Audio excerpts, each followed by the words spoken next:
sy mamolavola ny programa anatanterahina ny politika ankapobeny fanjakana intsony ireo minisitra 7 sy ireo sekretera-panjakana 2 vao notendrena tamin'ny herinandro lasa teo. Ilay programa efa voaomany gouvernemanta notendrena tamin'ny volana janoary ihany ary fanatolotry ny praiminisitra teo amin'ny parlemanta talohany nanendrena azy ireo ihany no iasan'ny gouvernemanta vaovao. Efa mazava raha teo ny taridalana amin'ny asa miandry azy ireo ka niroso avy hatrany tamin'ny fandiniana ny fanatanterahina izany izy ireo hoy ny fiadidina ny birao ny praiminisitra omaly talata taorian'ny filan-kevitry ny gouvernemanta voalohany niarahan'izy ireo ary notarihin'ny praiminisitra Christian Tsay.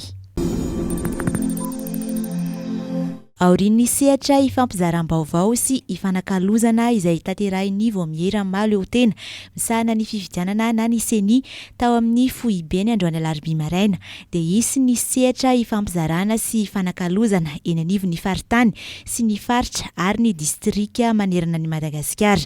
Ny 30 aogositra ka hatramin'ny 2 septambra ho avy izao no hanaovana izany fifanakalozana izany ary tahaka ny natao androany teny amin'ny fohibe alarobia dia iompana indrindra ny fiomanana sy ny fanomanana ny fifidianana ben'ny tanàna sy mpanolotsain'ny tanàna izay ho atao ny 12 desambra ho avy izao ny fifampidiniana ny ahafahana mikarakara ny fifidianana eken'ny rehetra no tanjona ny fafampiresahana raha nambarany avy eo anivon'ny seni. Notokanana omaly talata ny toeram-piasan'ny birao omaly eo tena misahana ny ady amin'ny kolikoly na ny bianco ao amin'ny seranam-piaramanidina Ivato. Andray ny fitarainana avy amin'ny mpandeha ary nosokafana mba anentanana ireo mpandeha andakolikoly ity sampany bianco ity hoy ny tale jeneraly Gabi Nestor Razaka Manantsoa. Izy tsy ho ela ny laharana maitso ahafahana mitorika raha ny nambarany hatrany any amin'ny seranam-piaramanidina Nosy Be indray no ametrahana ny sampana miasa eny amin'ny seranam-piaramanidina manaraka.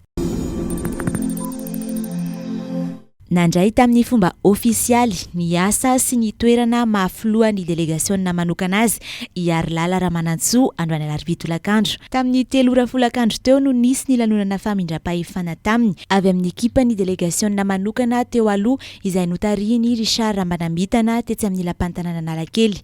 Sy tonga nanatrika io famindram-pahefana io moa ity filohan'ny delegasionna manokana teo aloha ity. Voalaza ny ministeran'ny fitsinjaram-pahefana sy ny fanajariana tany fa noho ny antony ara-pahasalamana no nanery azy ametra-pialana ka nanolona azy.